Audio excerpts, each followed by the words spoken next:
দেখেন আমার পিছনে হলো মহিপুর ব্রিজ, আর এই যে আমার নিচে যেগুলো দেখতেছেন যে সব তামাকের গাছ। যারা আলোয়া, খৈনি, বিড়ি, সিগারেট বানায়, এটা হলো সেই তামাকের গাছ। এই যে নিচে, হ্যাঁ, আর পিছনে সব দেখতেছেন ভুট্টা বাড়ি। হ্যাঁ, সব এটা হলো আমাদের মহিপুর ব্রিজের নিচে। আমি যেন ভিডিও করতেছি একবারে যতদূর পাই,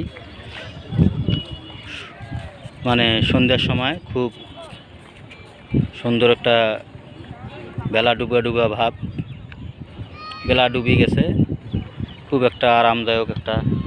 এই যে লাইট জ্বলছে দেখেন, মহিপুর ব্রিজের লাইট জ্বলছে দেখেন, এই যে লাইট জ্বলছে দেখেন, এই যে লাইট জ্বলছে, এদিকে দেখলে অন্ধকারে লাইট জমে দেন, লাইট জ্বলা দেখেন, খুব সুন্দর ভালো একটা। দেখেন অনেক লোকজন আসছে এখানে ঘুরতে, খুব ভালো একটা পরিবেশ। আপনারা ঘুরতে আসবেন, ভালো লাগবে, উপভোগ করবেন। সুন্দর, ভালো থাকবেন, সুস্থ থাকবেন। এই পর্যন্তই।